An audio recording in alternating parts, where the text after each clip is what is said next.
Hello and welcome to the return of the repressed. I am very happy to sit down with you again, dear listener. It has been a while since we got to do this one-on-one, as I have been very occupied with collaborations and guest appearances in the last months. Many new listeners have come aboard due to these attempts of reaching out into that parapolitical ether, and I'm very happy to have those of you here as well.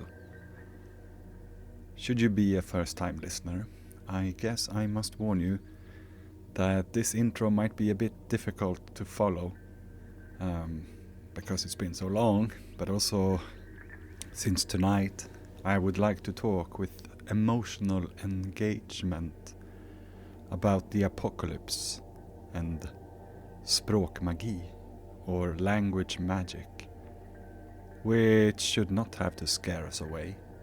Everyone was feeling it in the 15th, 16th and 17th century. The Renaissance, the early modern period, the end of feudalism, the beginning of mercantile capitalism, the gradual collapse of serfdom, the period of primitive accumulation, and the first wave of bourgeois revolutions. Aspenons, a beloved child, has many names. And as I am sure many of you also know, the original meaning of the word apocalypse is not just the end of something, but the revelation, or more literally, the uncovering of something. That is to say, something new replacing the end of something old. And it is in this commotive age, when the vehicle of history shakingly tried to gear up, that the saga of Atlantis, which we will introduce to you tonight, began to be told. Surely the most famous of all listed apocalypses on Wikipedia's series page labeled Utopia, which is, by the way, a Renaissance humanist concept. Utopia, that is, developed in polemic against Luther and Protestantism, interestingly enough. As with so many other ideas during the Renaissance, it was a retelling, due to a repopularization of things that had been spoken of during Roman and Greek classical antiquity, just like Arcadia, Elysium, and the Fortunate Isles, etc.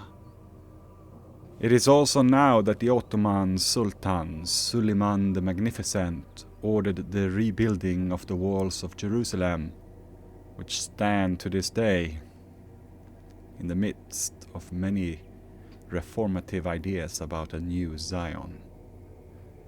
We also have, according to some sources, the first mention of that Russian folklore tale, Oponskoye Tsarstva, a stateless kingdom which was said to lie at the edge of the flat earth, ruled by a white Tsar in the absence of an oppressive gentry.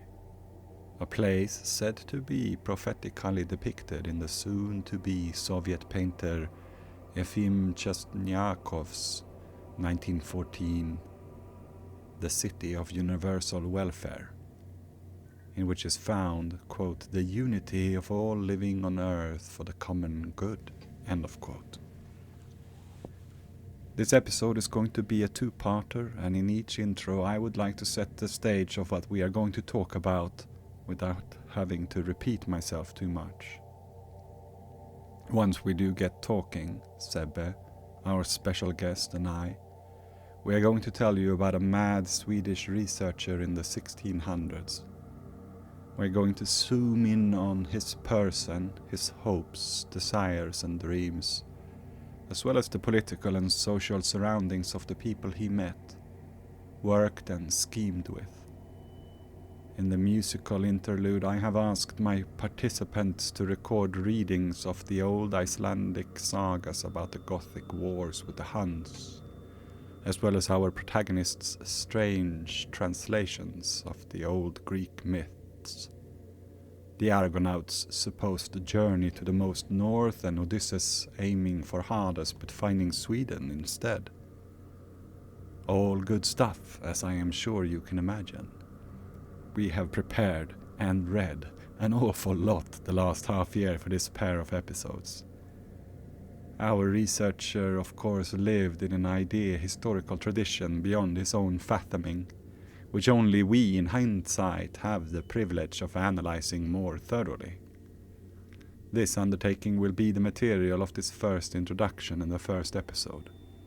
This will be a broad overview of the ideological superstructure, with a gradual particular focus on a special kind of magic, what in the runic north was and is called språkmagi, language magic.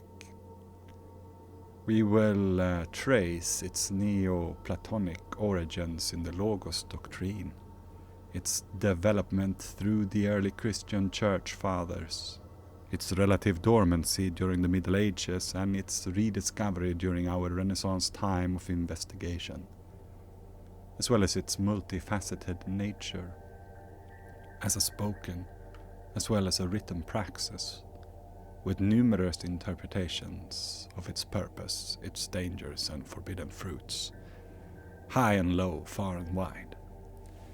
Eventually, this will, in the introduction to the second part, bring us to the original rune warlock, the worm tongue who whispered into the ear of Gustav Adolf to join the 30-year war as a Gothic lion hero, who was in many ways our Swedish researcher's teacher, the Gothic ghost of whom still roams the royal castle in Stockholm and the murky corridors of Uppsala University to this day, as well as the cast shadows of Himmler's Annenerbe and the cloister initiation practices of Guido von List. Foul voices and darkness creeping back over the lands in the declining Western Empire.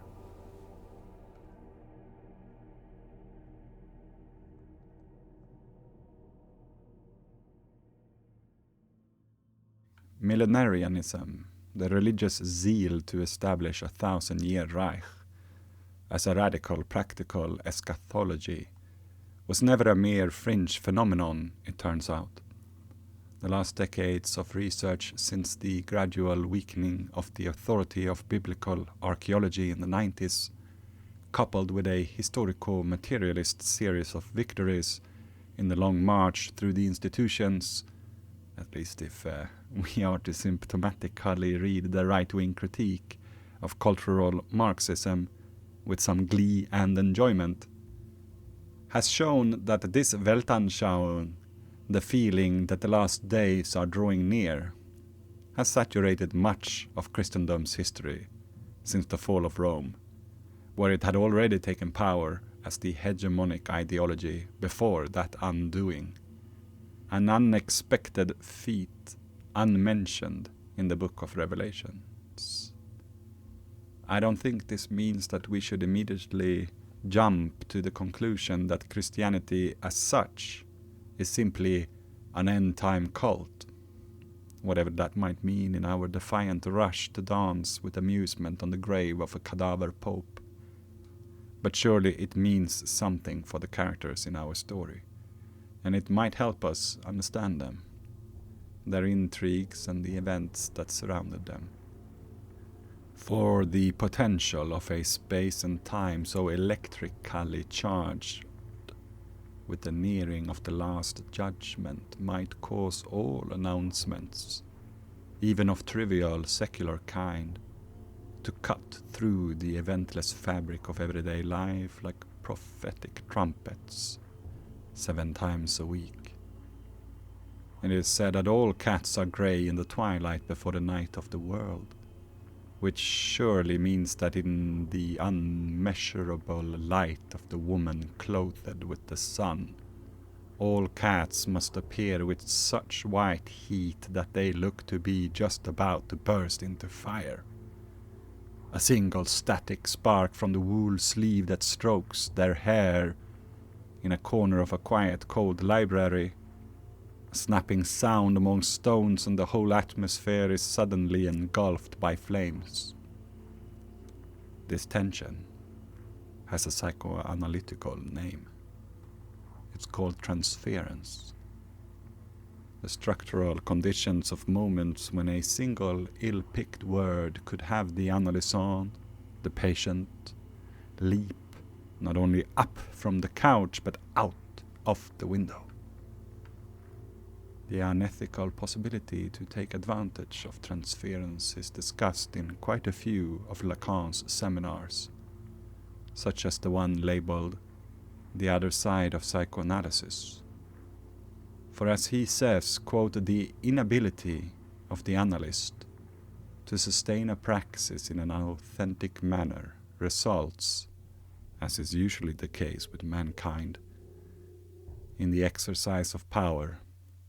End of quote. And as we shall see, not all those who study to gain that power hidden within language do so to reassure and lessen the confusion of their fellow woman and man. A power spoken of in the Renaissance pergaments on the topic, distributed with the turbo charge of the Gutenberg press in the Rhineland, during a troubling age of the temperate north, caught now for 500 years in the vicious cycle of that invented plough which brought overproduction, overpopulation, unemployment and a reoccurring plague. The unnamed other side of psychoanalysis is sealed with its secrets and guarded by fuming wax melting in the alchemist's spoon. An agalma granting the psychic means to have someone do something against their will. There is certainly hypocrisy in the revelation that the vast majority of bookshelves owned by bishops, abbots, monks, and every imaginable mandate of the clergy contained such titles about magic, for which the common woman and man was burned should they come to possess them, or be accused even of possessing them. But there is also irony in the fact that the first victim of this magic is always the practitioners themselves.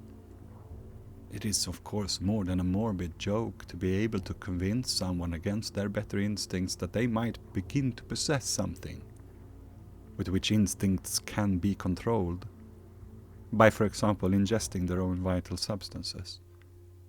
Fool once a student to drink blood and sperma in the light of a full moon in a glade by the abandoned church with a broken roof, where the brook flows so quietly you can almost hear its original source. I've always felt that there is something cynically comical in many of the dark recipes of sorcery. It seems like some of its most absurd theatrics tell of a higher trick lurking smilingly in the distant yet present original authorship of the instructions. It's almost as if the first victor is taunting not only his adepts, but also us who seek to understand their rings of salt. Look what stupid fucking things I will have my believers do to possess my power, to have people do stupid fucking things. I have told you before about an interesting, more material explanation for this, which is that when this as of yet uncorrupt scientia was first expressed in Babylon thousands of years ago, it unintentionally gradually became magic, as the doctors slowly forgot the meaning of the real medicinal ingredients and instructions of preparation. Take for example the word dandelion. It literally means lion's tooth, but refers not to such a hard-found mysterious object, but a common meadow flower. The name came to Britain from France, but the French no longer use it for that particular flower. It is thus not impossible to imagine an isolated, dedicated French herbalist in the Swiss Alps, presented with an English recipe for wild lettuce kimchi, intended to cure liver disease and gut problem, who then decide to break into the Goths Zoo at night to kill the king of animals. We might add that more than one Murdoch paper would then surely give this story an occult spin the next day, should the bloody body of the lion be left behind, with only its dandelions missing. One day I will read in full the German book that recently put forward this theory about how Babylonian witchcraft came to be and how Sumerian science was forgotten, and tell you more about it. But returning instead to our psychoanalytical exploration, let's note, as does Lacan, that the Athenian Peloponnesian War general Alcibiades, in his conversation with Socrates, had it advised to himself, in many ways, during most of their first dialogue, by Socrates, why Socrates should be his advisor. And though Socrates is the wisest of the wise, the experience of transference, however, stresses that Alcibiades can only be advised in this way since he already supposed that Socrates knew something. And indeed, in the dialogue, Alcibiades compares Socrates to a plain box which encloses a precious object, the agalma. For me to suggest that the agalma of magic is hidden in the ritual act of first making a subject believe in magic, despite its obvious nonsense, is not a statement designed to discard its sense-making, to leave and forget it on the shelves together with the useless glass beakers and stirring rods of make-believe. No, it's done once again to introduce the concept of les yeux supposés savoir, the subject supposed to know, which in our story will become the object supposed to know, the concept rune. But to continue this critique of both a naive make-believe relationship to the existence of language magic and the naive make-believe relationship to the non-existence of language magic, I need to explain what is meant by language, or rather what Lacan talks about when he talks about the symbolic order.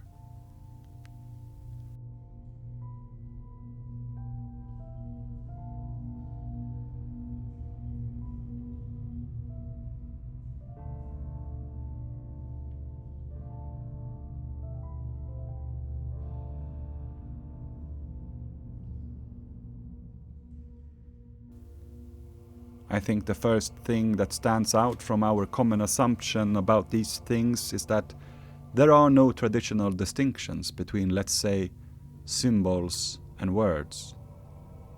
That common cliché duality of exoteric and esoteric, espoused by every insufferable individual who fancies themselves initiated above the rest, of whom there will be many in this story. The symbolic order, or simply language, includes not only both words and symbols, but also gestures. That is why we call it body language, and why we speak of Freudian slips.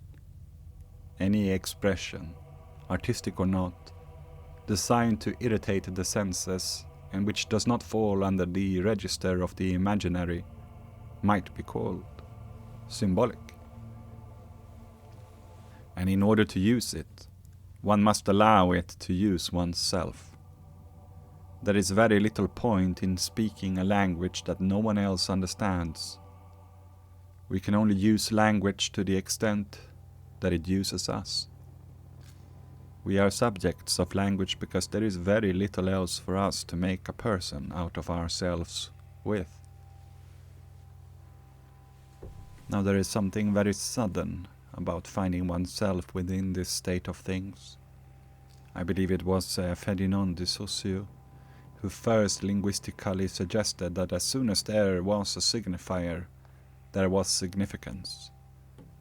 The symbolic order was born in its totality in an instance. It is in many ways a paraphrase reminiscent of the very first verse in the first chapter of the Evangelium of Johannes, when he says in neoplatonic fashion that, quote, "In the beginning was the Word, and the Word was with God, and the Word was God. Now, I have often wondered what s02e is supposed to have meant by this, and I return time and time again to my own theory, that its origins must have been that first miraculous instance when a great ape at some point made it clear to another great ape that they loved their other, and that they did so, that is, that they gave birth to consciousness, without direct reference to the natural, unconscious signifier of the phallus.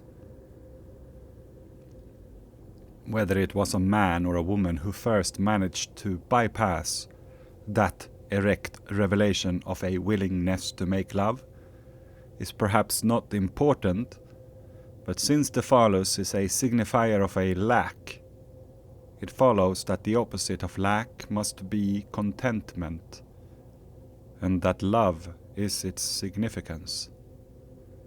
And perhaps that is why Lacan grants the enjoyment of lesbians such a particular status, since they are the only ones who are truly content with the lack of a phallus. I guess what I'm trying to say is that Lucy was a lesbian, and that this lesbian invented love and consciousness and language all in one go. And insofar that she had distant sisters out there inventing and managing the same praxis independently of each one another, they too would have been the first to also be forced on a third level to negate this negation of the negation. My reasoning is that if the regular singular negation is the lack, and the love is the second instance that negates this negation, then lack of this love is death, the third and final instance. It is true that the object of one's love might persist as long as we remember those who we loved, even if they have come to pass, but the real sorrow is that we are no longer interactively capable of seeing ourselves as the object of that subject's love, and because of it we feel a little bit less like subjects, a little bit less like ourselves, since the symbol of that love was originally charged with meaning in togetherness with them. So I imagine we had better add the act of the funeral to the symbolic order, and note that this was probably initially carried out in the same life by the same lost person who first loved. This poetico-evolutionary theory of how we began to walk the path that has led us to where we are today is frighteningly revealed in the work of the 13th century mystic Hadevig, a member of the lay female social formation known as the Beguines, the poor Beghards, who wrote down visions with the most blinding light that I have yet come across. It was also recommended to me initially by Lacan, I believe in his seminar on psychosis, or maybe the Encore seminar, with the cautionary words that this is no easy read, since it is not about romantic love, but the wrath of love. A love that gives new life and transcends the melody that defines every poem.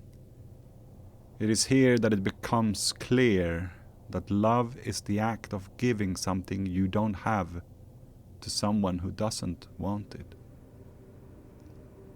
Yet our existence seems to depend on it. And in due manner, many years after I read her texts, I would come to scribble her words with a crayon on the hospital wall of my mental ward. May the beloved give us a renewed mind for noble and free love, to make us so new in our life that love may bless us, and renew with new taste those to whom she can give new fullness. Love is the new and powerful recompense of those whose life renews itself for love alone.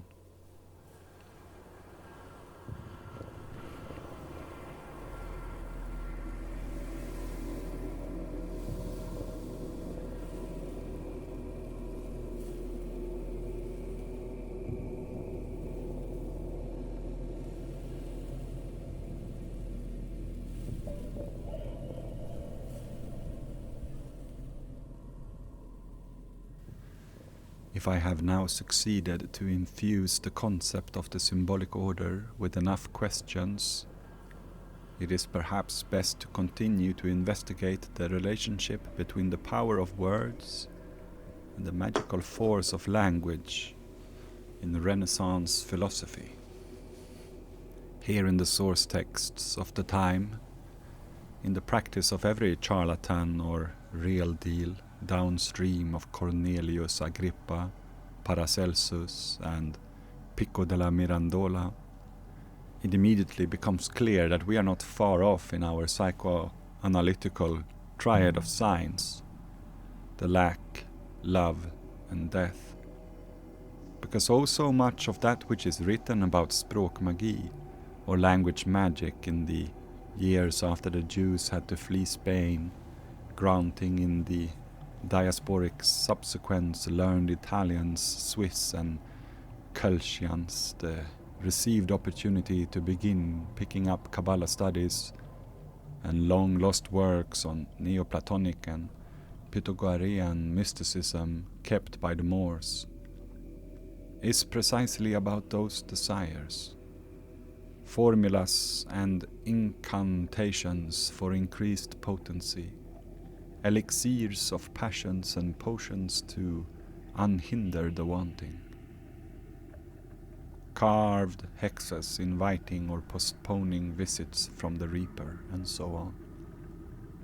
Should this seem foreign to you, then I advise you to again walk into any privatized apothecary or pharmacy today, where you will undoubtedly find similar remedies and medications.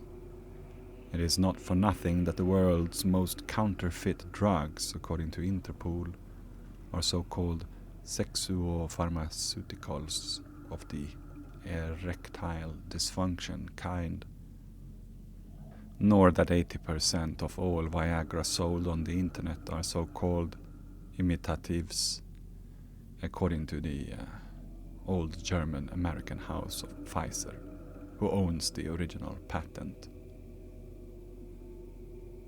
My speculation about the actual functioning of these tricks does not mean in any way that the practitioners of language magic somehow invented psychoanalysis and that the two methods should be confused, as Jung was inclined to think.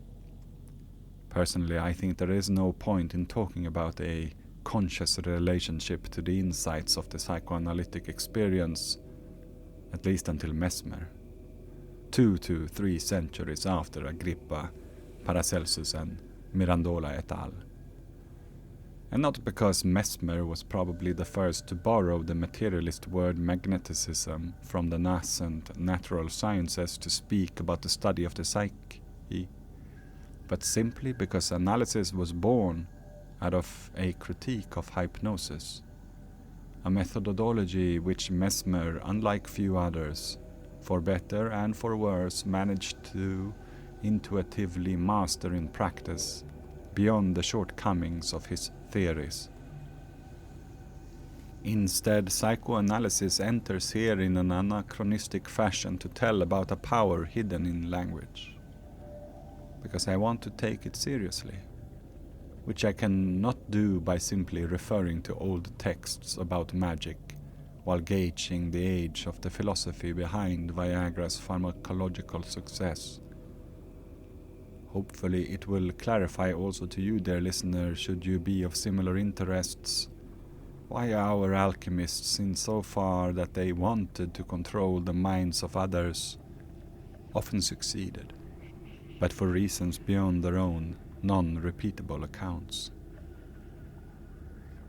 This means that the concepts which Socrates, or rather Platon, should we already entertained notions about the alter ego, knew so well in his advising younger generals with unsurpassed military power how to make them do his bidding, again unconsciously, intuitively in his praxis, not consciously and theoretically. For he had no knowledge of concepts such as transference, the symbolic order, the big other, and the subject supposed to know, etc., which psychoanalysis invented to warn about the misuse of hypnosis. And taking things seriously is an honest relationship which also enters our history lesson to avoid the other extreme end of that aforementioned dichotomy of naive make-believe, the naive make-believe relationship of the non-existence of magic. I am criticizing here, as I often do, those people who overestimate the condition of their atheism, who retreat to determinist corners of their brains as to avoid the unresolved resolution of their own thought experiments. Those who often presume that language is solely something they make use of, a false reassurance in a desperate approach to the most original within our subjectivity, which I must presume, considering their confessions, stems from the fact that they hope to ultimately be logical machines, in which the finest, most delicate wheel of cognition turns utterly independent of the symbolic registers. That though they may be cynical illusionists themselves, they will never fall victim to any illusions. But they fail to see that something is at work here. It labors through logos, yet logic is incapable of protecting the one against its production, especially when the product is an affectionate illusion. That the contemporary objectivist skeptic rush to attain a vulgar materialist explanation for all things called magic is understandable. They of course do not want to find themselves on the wrong side of the aboriginal Kurdaicha pointing bone, of which I have spoken of before. They assume that the subject under the social symbolic domination of the Australian medicine man and the heart which literally, even under analphabetic circumstances, stops in the moment of that deadly gesture, does so not because of the social potency of the ritual, but due to a disease called, quote-unquote, logical deficiency. The cure in like manner is quite naturally, with the explanations given to them by standard positivist accounts, to abstract the cause and effect of the deed in neuroscientific jargon. Whether this sublimation, made possible by the bourgeois order of things, for cause episteme, so-called, is sufficiently successful to save them, we shall leave uncontested for now, though Lacan often stressed that there is no meta-language, no place where one can hide, where one's words does not touch to hurt or comfort. And we can confirm that the bone-pointing syndrome is real. There are, I have been told, still to this day special wards in Australian hospitals where such patients are treated. It is a phenomenon documented all over the world and remains uncaptured by the catch-all term psychosomatic, quote-unquote, for the same reason that the phrase, it's just semantics, often idealizes the power of its own distinctive speech act. I have suggested before that this was part of the reason why Jim Jones first wanted to study the isolated languages of the closed-off communes in Ukiah in northern California, for they seemed to him, though Americans, to operate under a different law, not to be found in the ink of the Constitution. It is also, I claim, why he was so interested in the deadly mantras of the Alleluia shamans in the Guyanese jungle, as they had, he would learn at one point, already perfected the macabre language magic art of mass murder-suicide. Though the objectivist skeptics of today often do not know it, and frankly don't need to know it, for ideology has no history. They are, idea historically speaking, in good company here. For of course the skullboys of the 19th century, as soon as the burning stakes had gone cold, came out en masse to criticize witchcraft in a more sophisticated way. The imperialist father of cultural evolutionism, Edward Tyler, who believed that all peoples follow a teleological ladder from savagery through barbarism to civilization, supposed that the magical world of the quote-unquote primitive savage was rooted in his confusing, quote, an imagined connection with a real one, end of quote. Since for the lower step of the ladder people, quote, association in thought must involve a similar connection in reality, end of quote. Tyler's work then became the foundation for James Frazer, sometimes referred to as the father of comparative religion, ever since his The Golden Bow, a study in magic and religion from 1890, in which he basically concluded that people who believe in magic represented fossilized earlier stages of cultural evolution. You don't have to be a relativizing postmodernist to find this generic, naive realism amusing, but I think this is how most normies think about these things today. There is imagination, and then there is reality, and they choose to say nothing of the symbolic order which ties the two together when they speak about that intentionally misspelled différence. A generation or two later at École Normale Supérieure in 1910, long before it became the alma mater of structuralism and post-structuralism, it was time for Lucien Lévi-Breuil, maybe, the first French ethnologist, say some, to make his contribution to this positivist trend with his How Natives Think.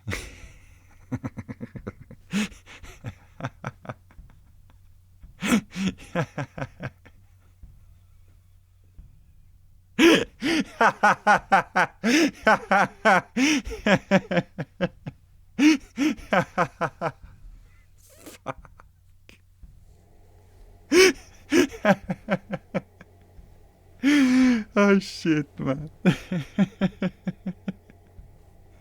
This is literally... Oh my... Oh yes. The stunts. This is Elon Musk today, is why it's so fucking funny. Sorry. In which he determined that what makes this language magic possible is the existence of a quote-unquote pre-logical mentality. This would inspire Jung's break with Freud as a positive thing.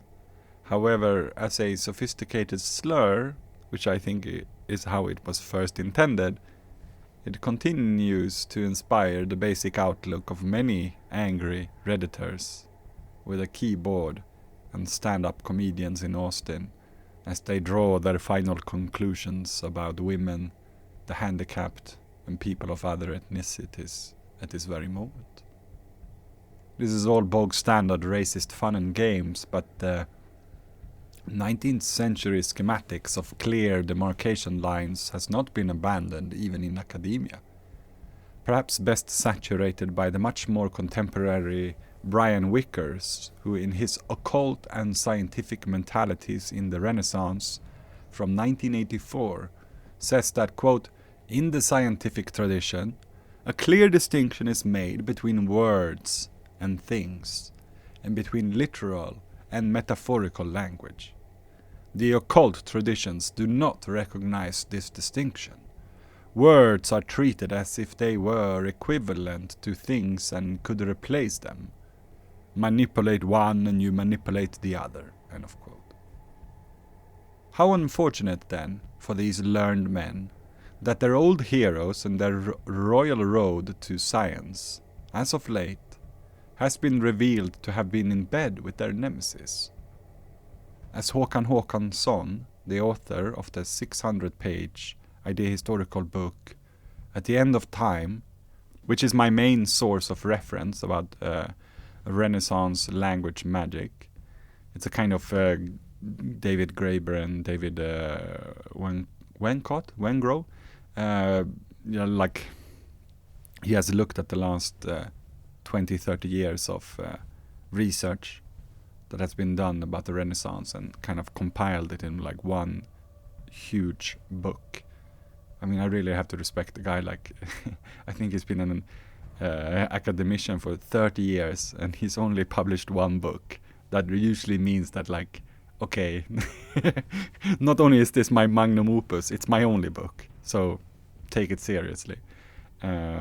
He does have a lot of articles in English. So, for example, his doctorate thesis was about John Dee, which I've started to look at it a little bit, but it's tasty stuff. Very interesting. Anyways, quote, faced with Johannes Kepler, the father of astronomy's astrological convictions, Robert Boyle, the first modern chemist's alchemical exercises, and Newton's fascination with pagan prophecies, Wicker's neat dichotomy seems strangely artificial. At the same time, this re-evaluation of the history of sciences has revealed an unexpected breadth and complexity in the occult world of ideas. End of quote. And this concerns us too, for though the materialist dialectics of Marx is not the idealist dialectics of Hegel, there is undoubtedly a dialectic between them. A long class struggle within theory in which what was a primary understanding became secondary, and vice versa.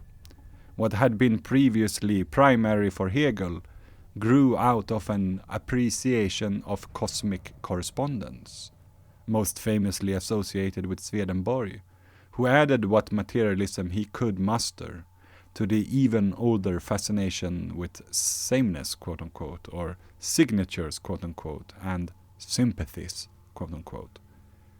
That basic concept which Foucault, in his book The Order of Things about the episteme of the Renaissance, called the, quote-unquote, principle of resemblance and, quote-unquote, principle of similitude.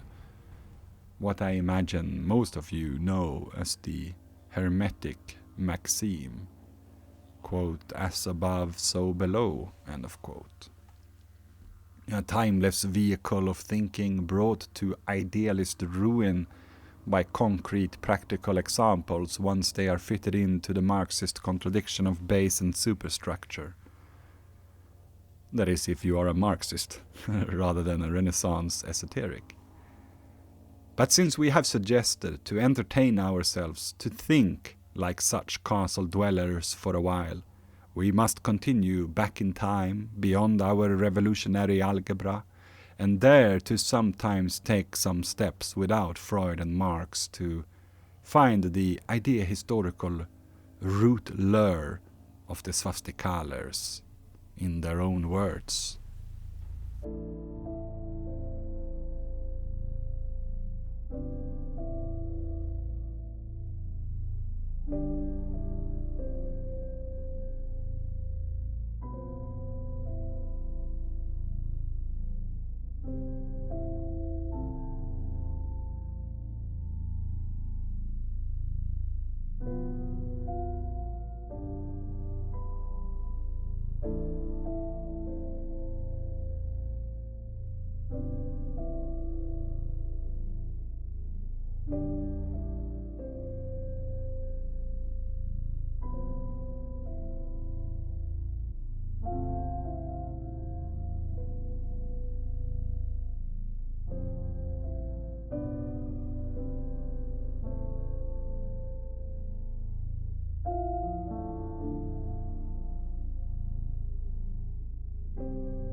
We continue our journey with Marsilio Ficino, a much less known contemporary of the aforementioned Pico della Mirandola.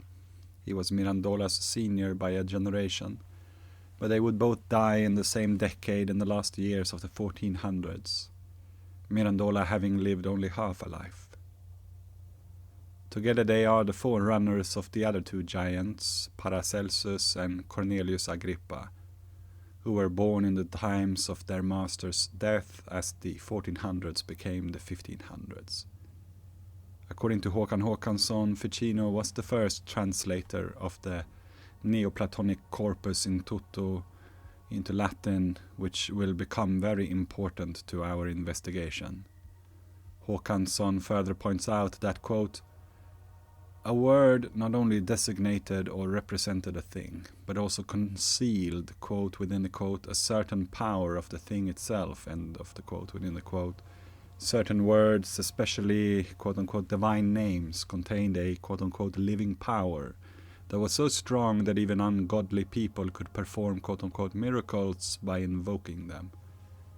A few decades later, he was quoted verbatim by the German physician Heinrich Cornelius Agrippa, 1486 to 1535, who added that words often carried such power that they, quote, within the quote, not only change those who listen, but also other bodies and things that have no life, end of the quote, within the quote. Some spells were in fact so powerful that, quote, within the quote, many wonderful things, end of quote, within the quote, could be accomplished with them, quote, within the quote, such as making grain disappear, causing thunderstorms, curing diseases, and similar things, end of the quote, within the quote. This was especially true of Hebrew words, which were the original and perfect language of mankind. Agrippa noted, created when Adam named all creatures, quote within the quote, according to their nature, end of the entire quote. In this short paragraph, we are served on a silver plate some of the most important concepts of this millennium's old project. First of all, that the names of the Father are to be wielded as spiritual weapons by the fathers of the name. We can sense that the position of these signs within the symbolic order are unique, that they are granted a particular status, and we might wonder why that is. The Caesarean structure shows us that there are, generally speaking, no positive terms, only differences. Every definition of a word is produced with other words until this endless chain is halted by what are called master signifiers. They are in themselves devoid of value and as such difficult to define, which stabilizes their surrounding signifiers. If one looks close enough, they might even literally be warning signs put there to indicate a dangerous hole where words lose their meaning. Such is the case, said Alan Watts, about the Chinese character for emptiness, Wu. A logograph depicting, says he, very old fence poles out in a seldomly visited meadow, within which lies the taboo place that one must not enter without proper permission. Through the dynasties as far back as the Bronze Age, with its bone inscriptions, we can see that the logograph has at times depicted two magicians wearing ox horns dancing around a larger fire. We can see that at times this larger fire has been a person, tall enough to hold the little magicians in her hands like dolls. Should we for a moment now step into this enclosure of our other, we learn that it is not only Lacan who stresses that the third register, the real, is defined by that which refuses symbolization and avoids imagination. Because for those of you who had an intensive Alan Watts period in your early life, when you first found something going on, might know and might have taken the time to read his translation of a certain Pseudo-Dionysus the Areopagite, a Syrian desert dweller who probably lived in the 5th to 6th century AD, of whose magnum opus Peri Mysticis Theologias it is said that theology became for the first time mystic. He was the great initial figure of the so-called apophatic tradition, which holds above all else that the One can only be approached through negation. The One is not light nor darkness, not being nor non-being, not knowledge, not ignorance, not that word, not this word, etc. Quoting in its totality the mystic theology, Caput 1, What is the divine gloom? ? Section 1. Quote, Triad supernal, both super God and super good, guardian of the theosophy of Christian men, direct us aright to the super unknown and super brilliant and highest summit of the mystic oracles, where the simple and absolute and changeless mysteries of theology lie hidden within the super luminous gloom of the silence, revealing hidden things, which in its deepest darkness shines above the most super brilliant, and in the altogether impalpable and the visible, fills to overflowing the eyeless minds with glories of surpassing beauty. This then be my prayer, but thou, O dear Timothy, by thy persistent commerce with the mystic visions, leave behind both sensible perceptions and intellectual efforts, and all objects of sense and intelligence, and all things not being, and be raised aloft unknowingly to the union, as far as attainable, with him who is above every essence and knowledge.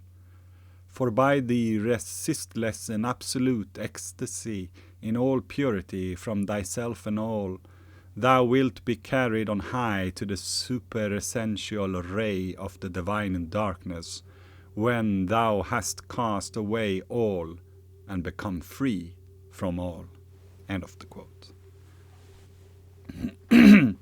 If you're anything like me, dear listener, and this is how you spent your 20s, reading these texts might have sent you down a path sidetracked by the temptations of conservative, good-looking but clueless Pentecostalists, which you had to do your best to avoid despite their vows, until you bounced back off the Seelengrund laid out by Meister Eckhart, or got lost in the mystic comfort produced by the anonymous monk and author of The Cloud of Unknowing. Thinkers who all in each their own way gave their vision of that initial quilting point when, if we recall again Johannes's insight into the matter, that in the beginning was the Word, and the Word was with God, and the Word was God. That moment when the needle broke through and began sewing together layers of cosmic sense-making out of this meaningless universe. But if the real avoids symbolization, why is it so often talked about? And must the master signifier be God? Of course not, and especially not according to some of the neoplatonic thinkers. Teachings which the Christian theologians nonetheless tried to harmonize with their own doctrines. However, not without, as we know so well, with more than a few kindled stakes being set in a blaze. For example, whoever wrote The Cloud of Unknowing in Middle English in the latter half of the 14th century seems to suggest that any word would actually do. He of course suggests that God is a good choice, for he is a Christian after all. But the implication then of its actual purpose and quality is nonetheless there. Quote, and this is tricky, Middle English is tricky, even though Bede is modernized. And if thee list have this intent, lapped and folden in one word, for thou shouldest have better hold thereupon. Take thee but a little word of one syllable, for so it is better than of two. For ever the shorter it is the better it accordeth with the work of the Spirit. And such a word is this word God, or this word love. Choose thee whether thou wilt, or another, as thee list, which that thee liketh best of one syllable.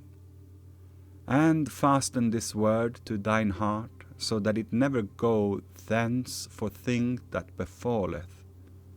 Choose thee whether thou wilt, or another, as thee list, which that thee liketh best of one syllable.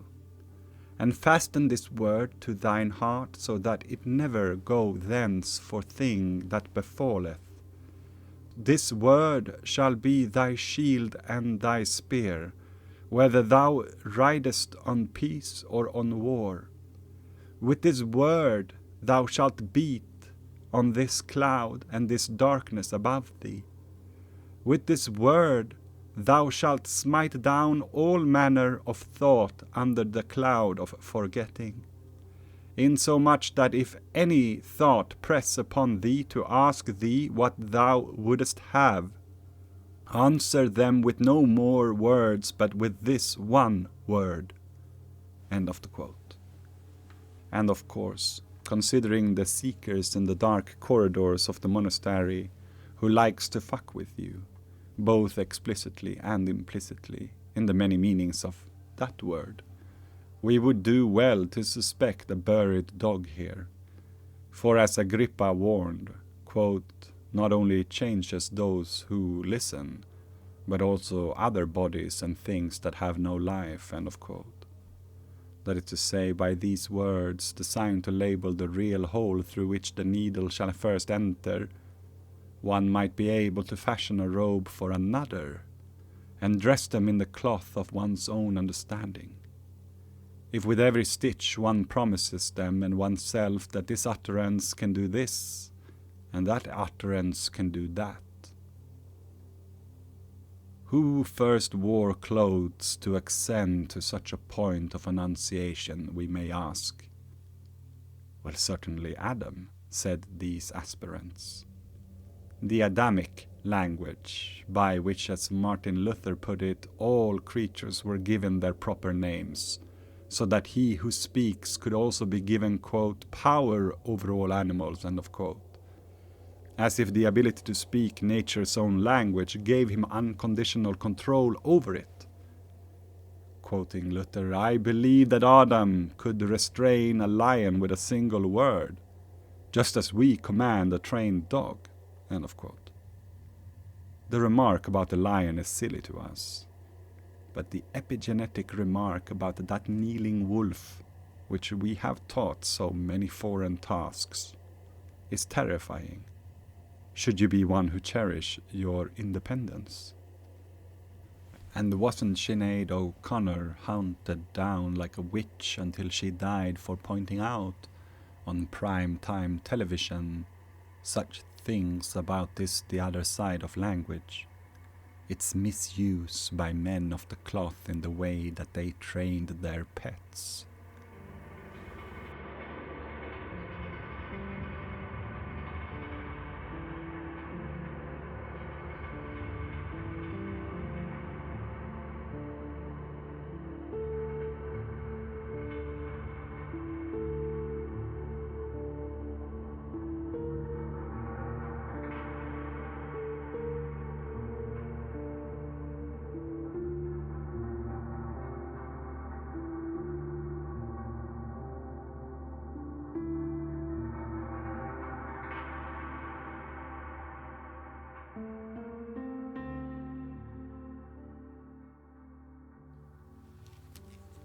One reoccurring source text among the early modern seekers of the Adamic tongue was Plato's Kratylos, a dialogue text the purpose of which Wikipedia claims was to discern whether names are conventional or natural.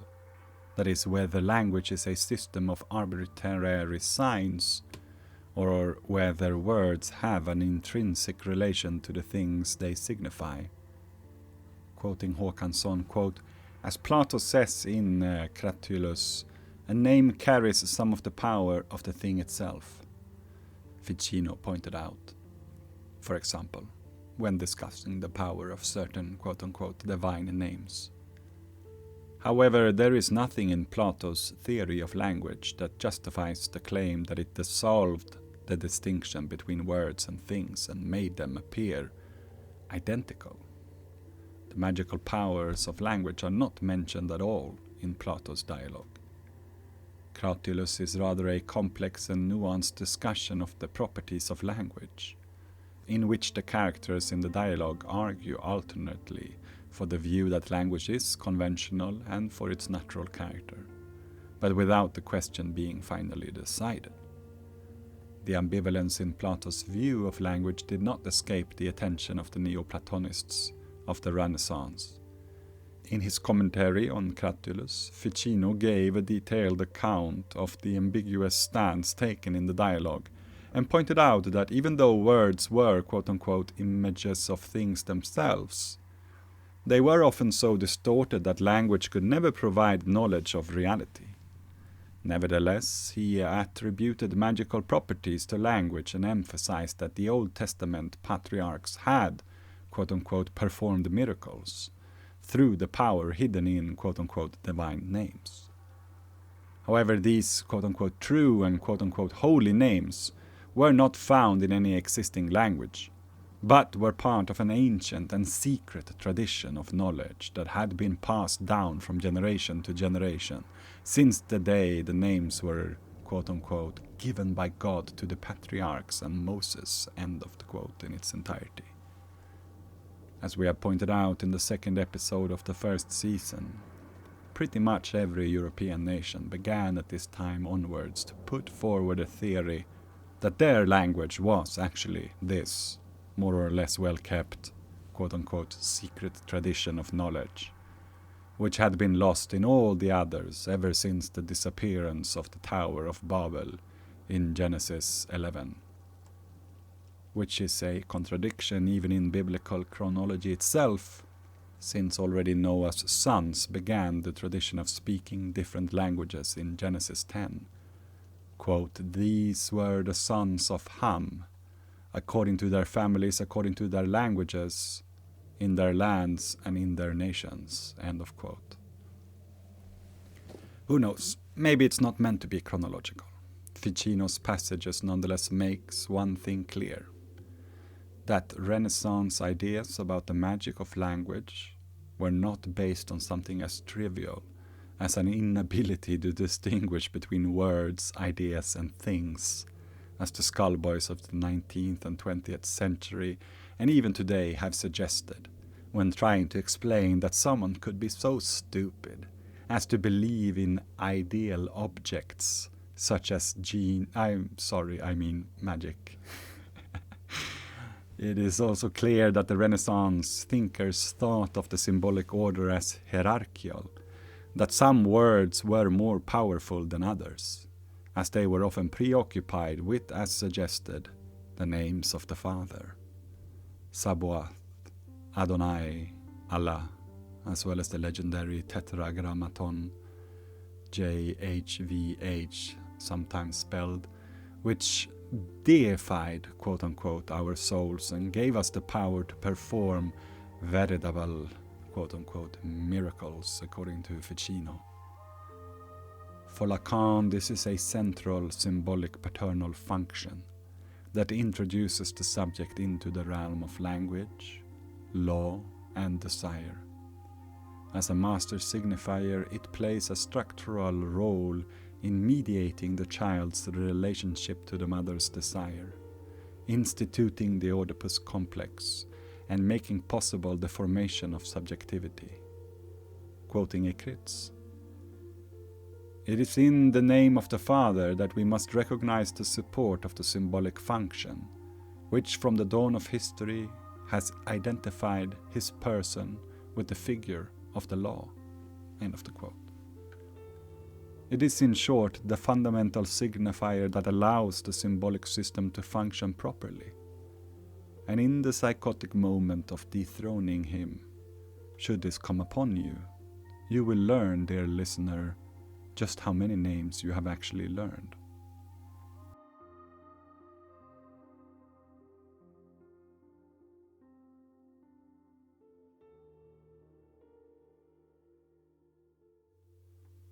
Smoking it up one late night with a Muslim friend in the Malaysian wilderness whilst sharing a bunch of fermented coconuts, I suggested in my carelessness, when my friend insisted that there is but one God, that their names might be as many as 18,000, because I had read that in an old Buddhist text, which caused my good friend to throw up violently all over our campfire, and we had to retreat to a pond to wash our naked bodies off in the forgiving moonlight. I was very stupid and young back then and did not really understand what I had gotten myself into by wanting to become a wandering monk. But to my comedic defense, Marcus is the apostle who most likened Jesus to a magician, and spoke proportionally more than the others of miracles and healings originating in Christ's wording. Marcus 5:41, he took her by the hand and said to her, Talita cum, which means, little girl, get up. Marcus 7:34, then looking up to heaven he sighed and said to him, Ephata, that is, be opened. Of course, even to Marcus himself, this is what eventually got the Messiah into trouble with the fathers of the name.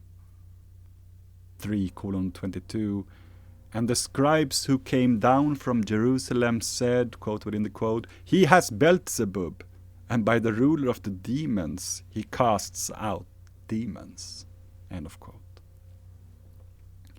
This question of whether language magic is divine inspiration or demonic possession brings us to one of the most interesting differences between the Renaissance and the Middle Ages. For though it is said on Wikipedia that Ficino was an Augustinian and a Thomist, it's not quite that simple. Quote, the most remarkable thing about Ficino's theory, however, is that it so clearly contradicted the view of language advocated by theological giants such as Augustine and Thomas Aquinas. In his De Doctrina Christiana, Augustine had condemned all forms of magic that used signs, quote within the quote, whether they consist of verbal incantations or special marks that advocates call characteres, that is written signs, end of the quote within the quote. A sign was nothing more than a communicative tool that gained its meaning through social conventions and traditions. It could never carry any natural or physical powers, and in any cases where a sign had a magical effect, it was because the magician used it to communicate with forbidden demonic powers.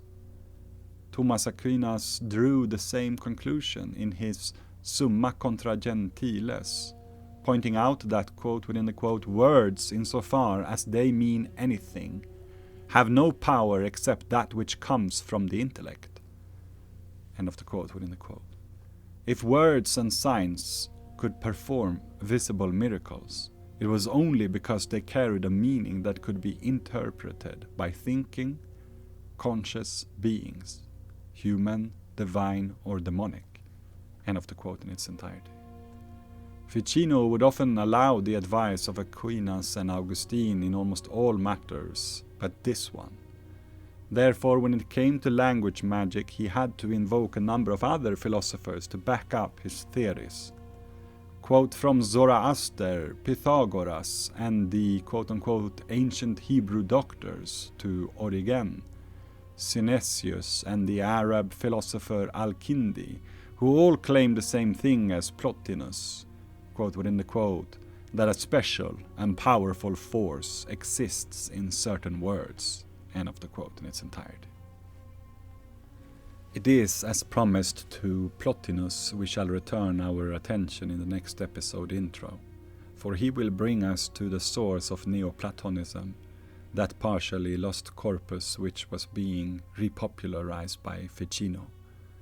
But first, I would like to point out that this mentioned Origenes of Alexandria is also an interesting character.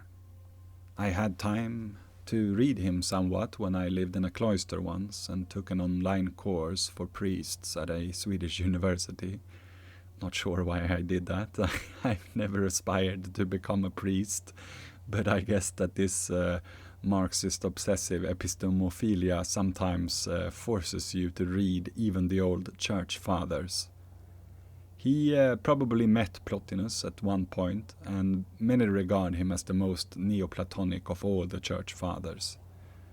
We will not dwell too much on him, but in his Contra Celsum, circa 185 to 254, he said that, quote, "A wonderful power lies hidden in certain sacred names," end of quote.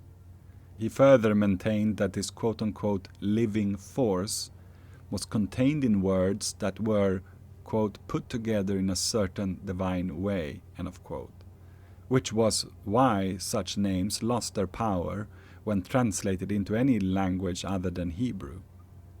This we have already seen time and time again in this series, the lure of the Ur language and why the Proto-Indo-European language family is so central to the Aryan hypothesis. Perhaps we also see some early signs of vitalism, should we make such an interpretation of his emphasis on a quote-unquote living force. But what makes Origenes even more interesting is that he actually goes further.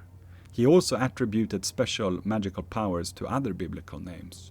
Quote, "If anyone utters an incantation or oath using the names God of Abraham, God of Isaac, God of Jacob, he will achieve something, either through the nature of these names or through their power," end of quote.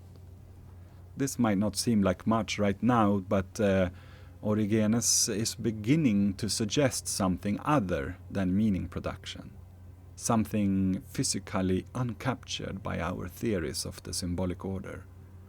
For in some of his arguments, it is precisely the way that they are heard, the sound they make, that is important. Bible names were not conventional names, Origenes claimed, and had quote-unquote nothing to do with ordinary created things. For it was not the meaning of the words that gave them their power, but, quote, "the properties and qualities of the sound," end of quote. It might seem like I am repeating myself here, but I do think this is an interesting distinction. Namely, that it is not the investment of meaning in a certain word which is the source of its power. It is the pure resonance of the sounds uttered when one pronounces the name. So-called frequencies is easily my top 3 most hated category of things which New Agers love to talk about to sound even more stupid than they already are. Personally, I think this is some real bullshit. It makes no sense at all. You actually have to give up the whole project of sense-making to make this work on a more quasi-ideological level of irritation and stimulation of the hearing apparatus. But then again, we do know that MK Ultra scientists have been and are to this day very interested in things like subliminal noise. I saw the parapolitical giant Robert Skvarla talk about the white hum recently on Twitter. And he was surprised that so many people have only recently started to get interested in this. And the Buddha does suggest cautiously at one point, I can't remember in which sutra, that mantras which are made up of words without meaning are the most powerful. He doesn't say that in a good way. It's Furthermore, we know that people who speak in tongues tend to be the most religiously crazy, having drifted far beyond the logic of the Logos. I mean, we are principally down to Pavlov's dog and his bell here. And since I'm actually not much of a God person, I can of course entertain this notion myself in the darkest hours of my vulgar Soviet atheist materialism, that the poor American proles fancy themselves sublime, when in reality they are simply reacting to the peaks and lows of the acoustics of an alarm clock, when they hear the phonetics so labeled G-O-D being lined up in a specific order. But it is still very strange that an early church father would essentially say the same thing, seemingly without the critique. Though then again, I guess this is also what the whole theory of sacred geometry aims at. The supposition that there is an underlying metaphysical structure which organizes all symbols before they in turn can organize meaning. Quilting point after quilting point, word after word. I don't doubt that there is something to be gained in, let's say, the physical theories about invisible fields which do organize the position and constitution of objects. Infinite oceans of gravitational waves of initially, at least historically, magnetism and then electricity and eventually electromagnetism, pulling things into place before they were ever heard or said. Seems to be a pretty productive science, even for Hertz. But the supposition of a primordial order as a silent field of cognition that arranges the frame for all subsequent verbalized thought, which is basically what the cognitivists and the neuroscientists also believe when they retort to blind, meaningless psychomotor activity and or chemical responses, fusion and fission of chemical signal substances of the brain as a physical operator, is nonetheless, at the end of the day, necessarily sufficiently meaningless to mean just about anything. And this is intentional, for they seek to control a priori all interpretations.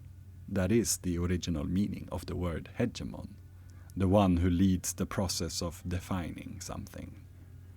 And when anything can mean whatever anyone might suggest on this pure plane of pre-symbolic motion, it is not surprising that in the absence of very expensive machines which only the most highly paid neuroscientists and geneticists are allowed to use to access this mysterious, original no man's land, the Seelengrund of meaning, the sole ground of meaning, we catch Origenes saying that the names of the angels were also considered to be secret, quote-unquote, and therefore not to be revealed to the people.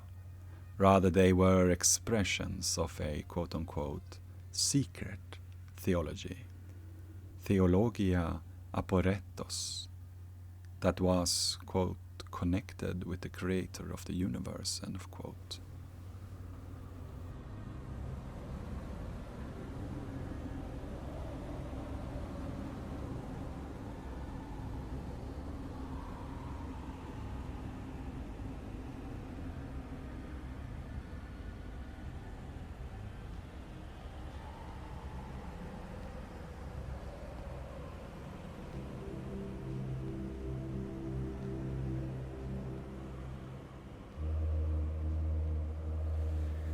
We have here then, from the 1st century to the Renaissance, Christian theologians with a thirst for magic who want to cling to an acoustic universe prior to the word. At the same time, we have our contemporary atheist scientists who want to cling to a paternal order of cognition prior to logos. We might spontaneously conclude that this is all a knee-jerk reaction of fear, especially a fear of subjective destitution, what in Christianity is known as kenosis, self-emptying, as in Paulus' epistle to the Philippians when he says, quote, "If then there is any encouragement in Christ, any consolation from love, any sharing in the Spirit, any compassion and sympathy, make my joy complete. Be of the same mind, having the same love, being in full accord and of one mind. Do nothing from selfish ambition or conceit, but in humility regard others as better than yourselves. Let each of you look not to your own interests, but to the interests of others.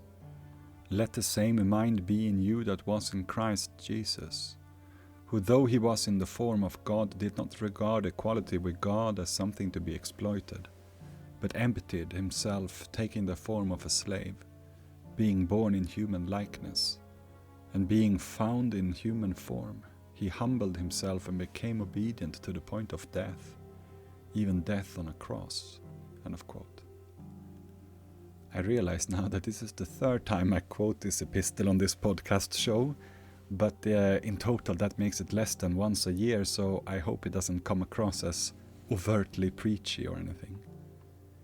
The real being replaced by some empty brain chemicals or magic sound vibrations out of fear of a meaningless, fragile absolute, which also in this context involves then the terror of being hammered to a fucking cross and left to die because of your beliefs, is certainly a part of why this obfuscation is carried out.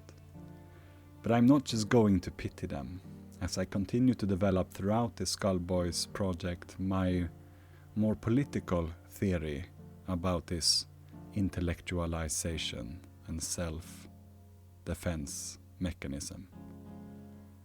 For those of you who are beginning to feel like there has been too much hocus pocus so far, as we bring this intro to an end, we'll be pleased to know that this theory is based on those new atheists and scientists who appear in the Epstein files, collectively referred to by Epstein's colleagues and himself in those mails as the quote-unquote moral nine or the quote-unquote free thinkers. And why it is, for example, that Sam Harris's project, probably the most popular of the involved, focuses on creating a law before the law, as it were. What he and his light-shy patrons calls objective morality, within quotes. And most importantly, how this neuro-fascist philosophy of right is a sophisticated gesture intended to serve the ruling class to get away with pedophilia and other crimes that can be blamed on genetic predisposition. At least that's the beginning of my theory. Here be, undoubtedly, Satan's demons. And I actually think that the so-called normal, non-initiated people actually knew more about what is at stake here, and intuitively continues to know more about the sense-making function of language than those hell-bent to seek its origin in chaos. I would like to set off some final time now as we end this intro to tell you why. As a talking subject, a human with a language, I am of the opinion that one should take comfort in the last instances of something being actually said. To understand someone is often a beautiful thing. And if one cannot do that because one suspects a person to be lying, or that they for some other ideological reason are unintentionally or intentionally incomprehensible, then study the symptoms of what cannot be said and read between the lines. To merely study the lines, as it were, as a pure mathematical frame for speech, and say something pseudo-profound like, all sentences are written along such two-dimensional strokes on pieces of paper, is to utterly miss the point. Even be that point one-dimensional, and even more static than a line. Interestingly enough, another desire of the esotericists, which we shall return to later in the next intro, that is the static one-dimensional point as a symbol or a hieroglyphical rune. Now, I said so-called normal people were more properly tuned in, because in terms of the practice of language magic, we find a very common practice, which was later picked up by the formal exorcists of the Inquisition. One which is spoken of in the Malleus Maleficarum, or Hammer of Witches from 1487, which advises its practitioners to protect themselves against demonic powers by wearing a parchment slip with the words, Eli, Eli, lama sabachthani. This is, as many of you know, some of the last words uttered by Christ on the cross. Actually, the only one of the 7 sayings of Jesus on the cross, so-called, that appears in more than one gospel. That is Marcus and Matthäus. And to both Marcus and Matthäus, these are not only the very last words, but the only thing Jesus said on the cross, which they translate as, my God, why hast thou forsaken me? Well, at least into Greek, not English, from Aramaic. But how is this going to help us against vulgar atheists and religious zealots? Question mark. Perhaps many of you have heard Zizek's reading of Hegel as to what goes on in this moment. If not, I'll tell you by first citing the transcript of the monologue which Zizek provides to that scene in Scorsese's film The Last Temptation of Christ, starring William Dafoe from 1988. Simply because though he mentions this a lot in his work, this is the most comprehensible take as far as I can remember. And then I'll cite Hegel's own lectures on the philosophy of religion from the 1820s, which maybe you haven't heard, but which Marx definitely did. Some say it was his favorite. And I find some joy in imagining that Marx suddenly turned away from idealism towards materialism and stopped being a young Hegelian when, in compiling a second posthumous edition for those lectures, going through his teacher's left-behind notes, discovered the unpublished, quote, lectures on the proofs of the existence of God, end of quote, and went, nah, this is a dead end, man. Quote, this is what the sequence of crucifixion in Scorsese's film shows us. What dies on the cross is precisely this guarantee of the big other. The message of Christianity is here radically atheist. The death of Christ is not any kind of redemption or commercial affair in the sense of Christ suffers to pay for our sins, pay to whom and for what and so on. It's simply the disintegration of the God which guarantees the meaning of our lives. And that's the meaning of that famous phrase, Eli, Eli, lama sabachthani. Father, why have you forsaken me? Just before Christ's death, we get what is in psychoanalytical terms called subjective destitution, stepping out totally of the domain of symbolic identification, cancelling or suspending the entire field of symbolic authority, the entire field of the big other.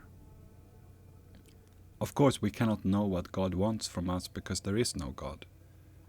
This is the Jesus Christ who says, among other things, I bring a sword, not peace. If you don't hate your father, your mother, you are not my follower. Of course, this does not mean that you should actively hate or kill your parents. I think that family relations stand here for hierarchic social relations. The message of Christ is, I'm dying, but my death itself is good news. It means you are alone, left to your freedom. Be in the Holy Ghost, Holy Spirit, which is just the community of believers. It's wrong to think that the second coming will be that Christ as a figure will return somehow. Christ is already here when believers form an emancipatory collective. This is why I claim that the only way really to be an atheist is to go through Christianity. Christianity is much more atheist than the usual atheism, which can claim there is no God and so on, but nonetheless it retains a certain trust into the big other. This big other can be called natural necessity, evolution, or whatever. We humans are nonetheless reduced to a position within a harmonious whole of evolution, or whatever. But the difficult thing to accept is, again, that there is no big other, no point of reference which guarantees meaning. End of quote. If there is no point of reference which guarantees meaning, there is also no point in retreating to the meaningless abyss of neurochemicals, sacred geometry, or divine frequencies. Something is already here for all to see and hear in the worded desperation of the one unjustly dying. As Peter Tosh once put it, quote, "Everyone is crying out for peace, but none is crying out for justice." End of quote. And fortunately, since peace will come to all in death, I think living is conditioned to love justice. Quoting Hegel. It is this immediate existence, inasmuch as it is the divine idea becomes subjective.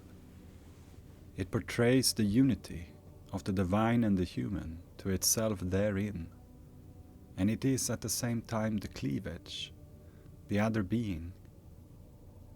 However, the pinnacle of finitude is not actual life in its temporal course, but rather death, the anguish of death.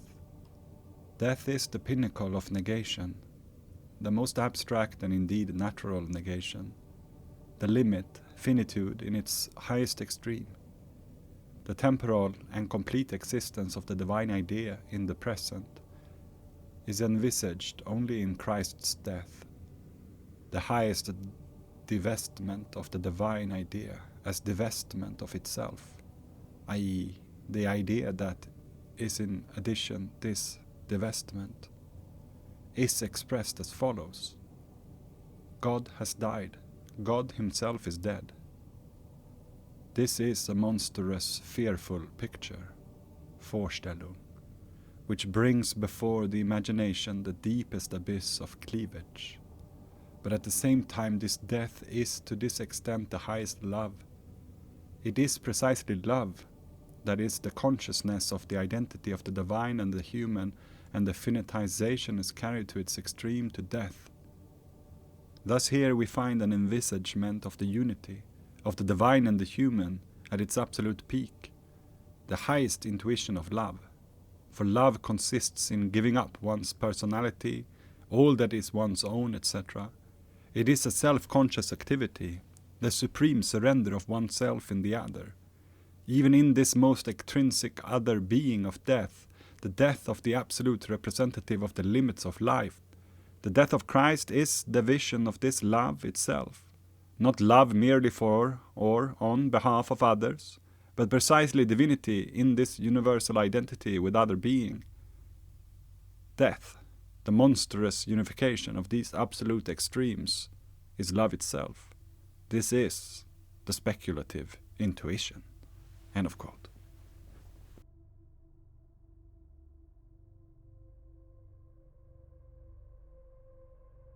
Let's cling to this Hegelian attitude of speculative intuition until next time, and let us assume that precisely this is what guided us to earlier suggest that love was psychochronologically preceded by lack and succeeded by death, when talking about the funerals of the lesbian great ape who first began to talk.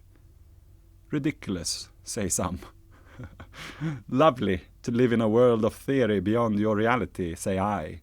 And we are going to need this attitude now, dear listeners. Communoids always need it in their destruction of the prison that is common knowledge. And I am very happy to have you here on board with me. And for those of you who listen to this to fall asleep, it's time to turn off your headphone or be aware. For now, we are going to wake up a bit and have some fun. We are here to begin our search for Atlantis.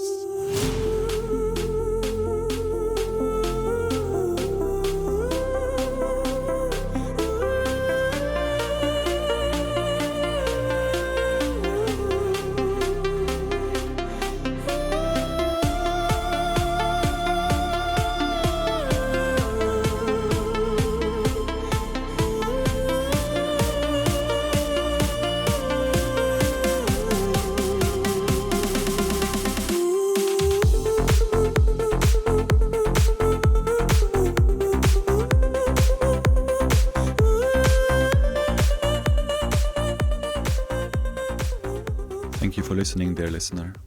If you want to listen to the remaining 2 hours of this episode and the rest of the first and the second season of the Skullboys, which I am sure will entertain you, undoubtedly, then please head on over to Patreon and sign up, or sign up on Spotify subscription. As probably many of you know, I was a mendicant monk for the most of my 20s when I was supposed to have gotten a career. So I do not make a lot of money, but I live a frugal life up in the Alps, and this show is the only way that I have of supporting myself and my small family. So without your help, I can't do the show, basically. That is the end truth of my predicament. So if you do have enough money to, the equivalent of buying me a beer in a bar after 1.5 hours of rather deep conversation, then please consider it. Thank you very much, and have a good day or evening. Bye-bye.